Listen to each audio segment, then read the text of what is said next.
University and the Atlantic Council, we'd like to extend a very warm welcome to the Honorable Chief Minister Reddy.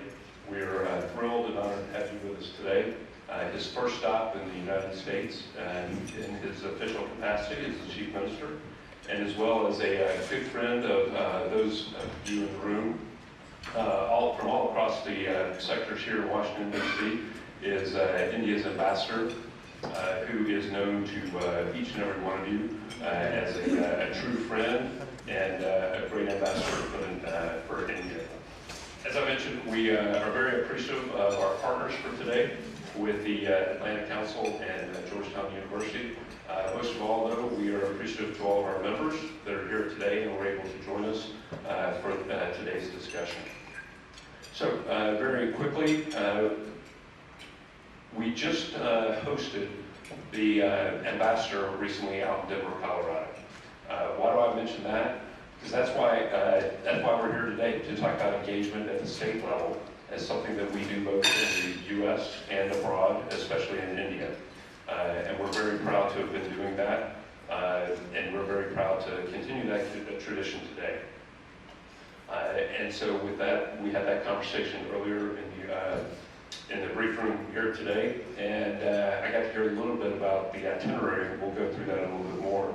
But it's an exciting itinerary the Chief Minister has while he's here in the country, and one that's going to take him to a few exciting spots here in the U.S.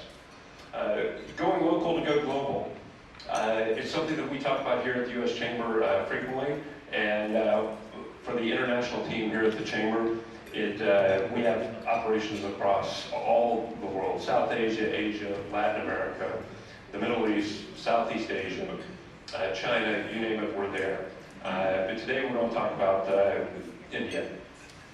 USIBC is the leading advocate in this bilateral relationship in order to strengthen the U.S. and India relationship and to present strong opportunities for U.S. companies, most of which are all our members, to become global.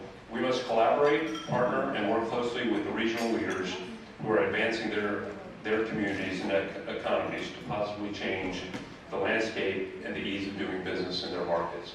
I think we kind of put this in very basic terms. The Chief Minister is where the rubber meets the road. He's actually got to get something done, and the business community is, we're very fortunate to have essentially one of our own at the helm as Chief Minister with his strong entrepreneurial background. Andhra Pradesh is consistently ranked high in the ease of doing business reforms and has become an epicenter for a wide-ranging set of industries. Under the Chief Minister's leadership, he's moving that forward and growing better by the day in IT services, logistics, transportation, infrastructure, smart cities, healthcare, and many startups and the ecosystem that surrounds them. This is where we're delighted to welcome the Chief Minister to the U.S. Chamber on his initial visit to the U.S. and in his post as the Chief Minister of Andhra Pradesh.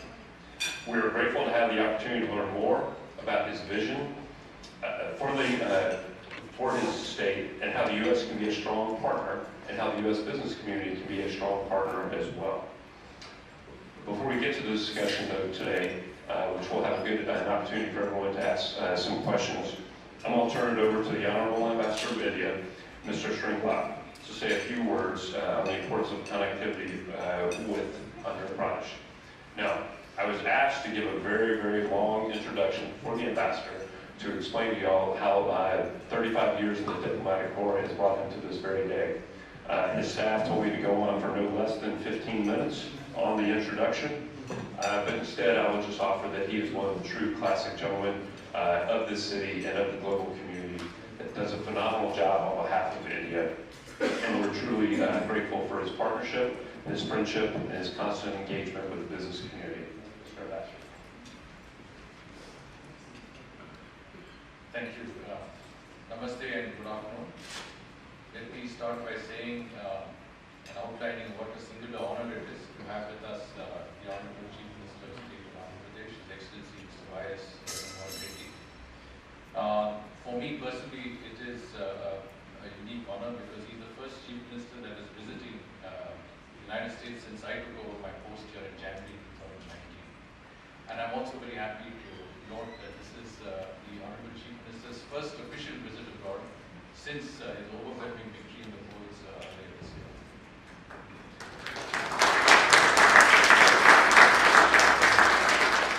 I'd like to thank the US Chamber, in particular Senior Vice President Rob Schroeder, for hosting this event, as well as the Atlantic Council, Mr. Irfan Nuruddin, co-host. I'm very happy to see so many of our friends who represent leading US businesses present here today.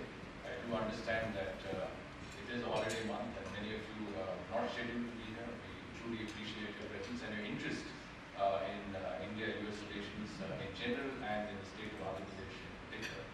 I'm also happy to see some of our Indian businesses who have invested in the United States here, and it certainly makes for a very balanced interaction. We also have, of course, the pleasure of the additional Chief Secretary to the Chief Minister, Dr. Ramesh, Senior Indian Administrative Service Officer, who is part of the delegation of the Chief Minister. Now, before I move on to anything else, I can't help but preface the fact that when you talk about an electoral victory and a mandate of the people, there is little precedence for what has been achieved in the state of Andhra Pradesh by the Honorable Chief Minister. He and his party have won 151 of the 175 assembly seats, 22 of the 25 parliamentary seats. This gives them a total voter share of 49.95%. Now, if you understand Indian politics and the first past the post system, where you can have any number of candidates, but the first who gets the largest amount of percentage share of votes gets elected, this is truly an astonishing level of endorsement to get in any state. As we go, I mean, of course, we will also find that you hear from the Chief Minister himself, he's one of the youngest Chief Ministers we have in our country, but his vision encompasses one that is truly, I think, far-reaching. Andhra Pradesh today is the 8th largest economy in India. But the vision of the Chief Minister is to make it the 3rd largest economy. It is a very unique state because it enjoys a very long coastline, almost 1,000 kilometers. It's got deep trough harbors. It's already got the harbor of Vizag, Visakhapatnam. And it is a state that is abundantly endowed with both natural resources, riparian resources, minerals, and a strong industrial and infrastructure base. Now, what we are doing here is trying to connect our states with US businesses. Like in India, like in the United States, we are also a federal polity. And our Prime Minister Narendra Modi, has always believed in cooperative federalism. In other words, as he himself has been the Chief Minister of a state, he understands the importance of states going out, concluding businesses, attracting investments, and doing what they can to increase and enhance their economic engagement with the rest of the world. So in that sense, I think we are very privileged that the Chief Minister has chosen to make the United States his first point of an international tour. Certainly, as you mentioned, the Honorable Chief Minister, that gives us the advantage that we can also focus in seeing how we can direct the attention of a number of businesses that exist in India towards the state government. And the same trend is what we notice in America. I have, along with in cooperation with the US Chamber and the US IBC, myself visited 10 states in the US, met governors, met businesses in those states, visited factories and plants, and tried to engage states directly in their economic interest and focus on it. And I'm happy to say that in the next few months, within this year, we'll have 5 governors of US states visiting India, starting with the governor of New Jersey, governor of Arkansas, Colorado, Delaware, and Illinois. And the governor of California and the Lieutenant governor also plan to make visits to India. They're all going to India with large business delegations. And what we want to do is to link them with states like Andhra Pradesh that are in the forefront, in the cutting edge of this economic growth and development in India, which can offer opportunities that I think many of you are looking at. I was again mentioning to the Honorable Chief Minister that it is a question of being confident that here is a place that I can actually locate my businesses. Here is where I get the maximum support. Here is where I get the maximum facilitation. And you will hear from the Honorable Chief Minister himself what that really envisions. And we have happy that the Honorable Chief Minister will also be visiting Texas, Illinois. He will be here for a brief over the weekend. He's meeting a number of people during his stay, including members of the administration. I want to extend a very, very warm welcome to the Honorable Chief Minister and his delegation to the United States. Thank you.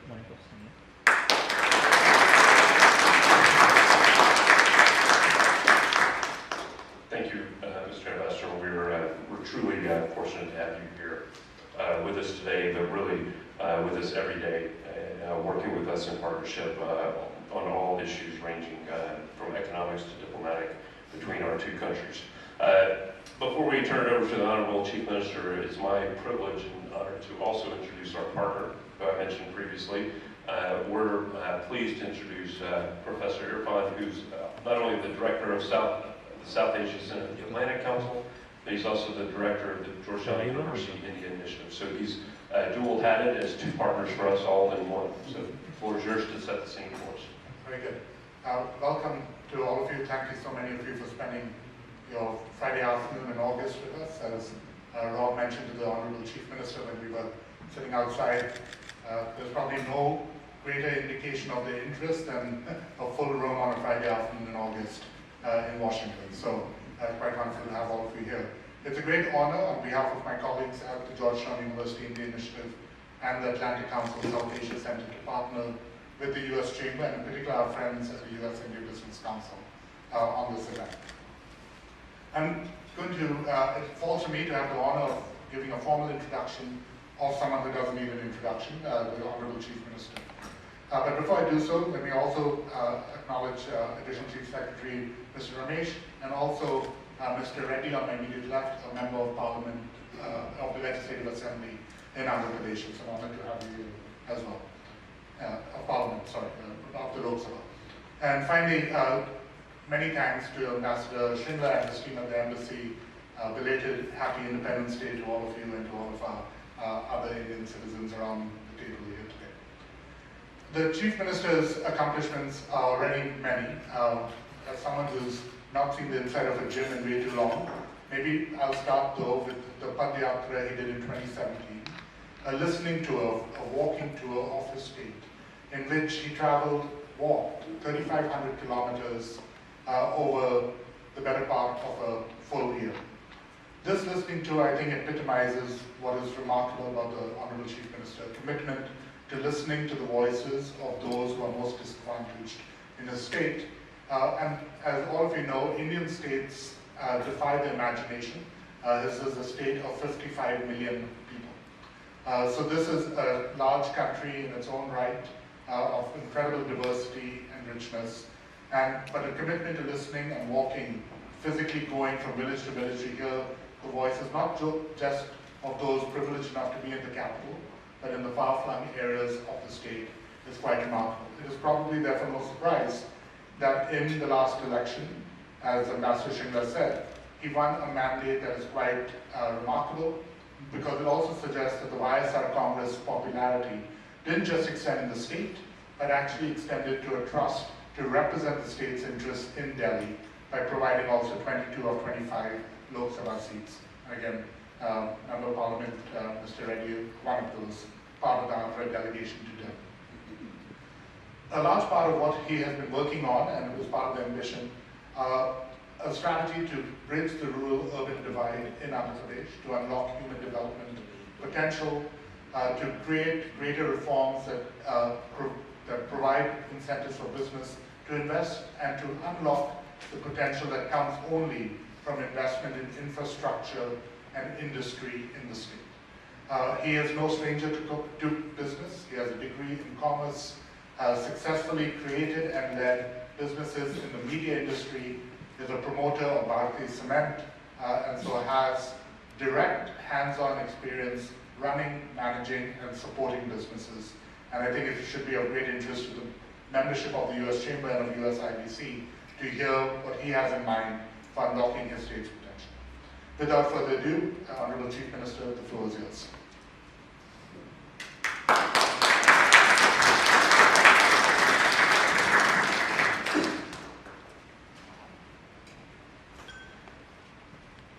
Well, thank you all for sparing this Friday afternoon to come over and participate and listen to what we've got to say. As Robert was mentioning, and as Irfan was mentioning, and of course as Mr. Rajiv was also mentioning, Andhra Pradesh state has got a lot to offer. To begin with, I'd just like to speak about the political stability vote. The Andhra Pradesh state, TANGF. We're the fourth largest party in the parliament. We have more than 50% vote share in the assembly. We have 86% of the seats in the assembly. So this speaks about a lot of political stability, but it's also very important when one is doing business. And the other aspect, which Robert himself was speaking of some time back, I myself am also from business community. I myself have a cement company, which I partnered with a multinational company as well later. Probably among the globally, probably top 5 companies in cement. And I also run a media company. It's also a successful company as well. So there is an element of business in me as well. So I do understand what business is about, and I do understand the need to support when it requires.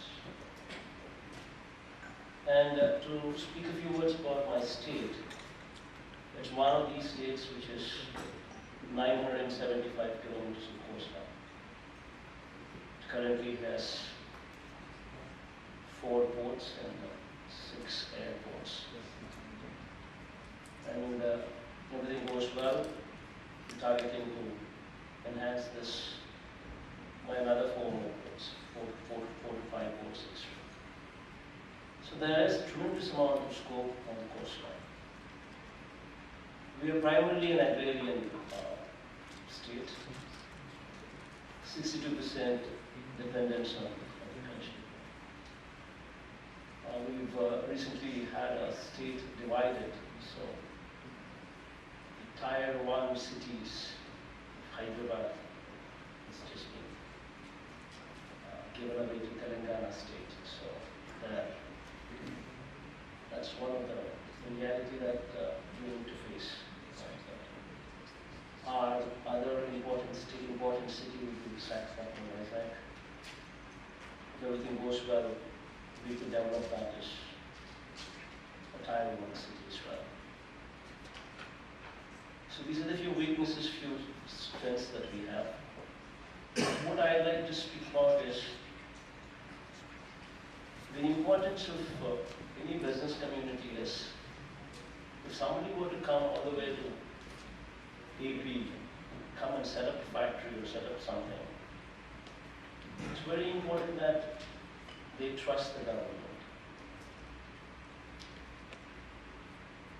Few of the decisions what we've taken in these 3 months of we coming into power, in these 2.5 months of we coming into power, probably I should address them as well, because some of them might have listened to the other side of the story. But it's very important that both sides of the equation are also fully understood as to why anybody takes any decision. Because the most important thing is any business should be in honesty. And if there is no honesty, sincerity, and commitment and credibility, then business itself suffers. So it's very important that we bring in that honesty and commitment. As far as honesty is concerned, we're bringing about a sea change in how things are handled. we're trying to bring about high level of transparency with the state of what the country is in fact has never seen. First time we're bringing about policies which are so highly transparent that probably the country would now follow once these are implemented. While doing so, they have been recently, we've taken a few decisions to bring down power purchase rates as well. So that is probably one decision what in the best of the interest of the state that we've taken. What might to few might not sound very impressive. Because this is one area where, as far as the country and as far as Andhra Pradesh goes, it's purely we buy power and we sell it to the industries. This is the sector what gives us money. The agriculture sector is cross-subsidized. So if my cost of power is high, then what I offer to you will also be higher than that. Then how do I get industry? So if only my cost of power comes down, then my discounts survive. And if my discounts survive, and if I can offer you power at cheaper rates, that will be a motivation factor for me to bring in investment into the state.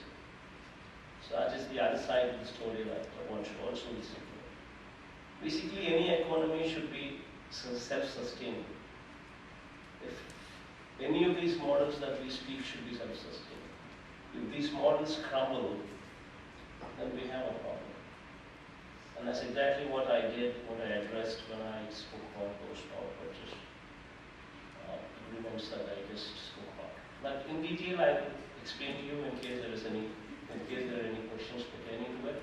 But I'll just have our Special Chief Secretary, Mr. Ramesh, just run through the presentation so that you just have a glimpse of the state. And then any questions what you'd like to ask, I'll be in a position to answer you directly so that those questions are directly handled. So I just, if you don't mind, I just have Mr. Ramesh just run through the presentation so that we just have a glimpse of the state. Thank you, sir. Honorable Chief Minister of Shodil, the Excellency Shringla, Dr. Irfan, friends, colleagues, it's a great honor. The Honorable Chief Minister has given me to introduce you to the state about which much has been spoken about and about which perhaps a lot more than what I would say. I mean, it's a state on the East Coast. It really provides a window. Hi, this is Trisha. I'm Radhika Apte. వస్తాను కృష్ణమూర్తి నేను ఆలీ మాట్లాడుతున్నాను. You're watching E3 Media Network. E3 media network. E3 Media Network. E3 Media Network. E3 means entertainment. entertainment.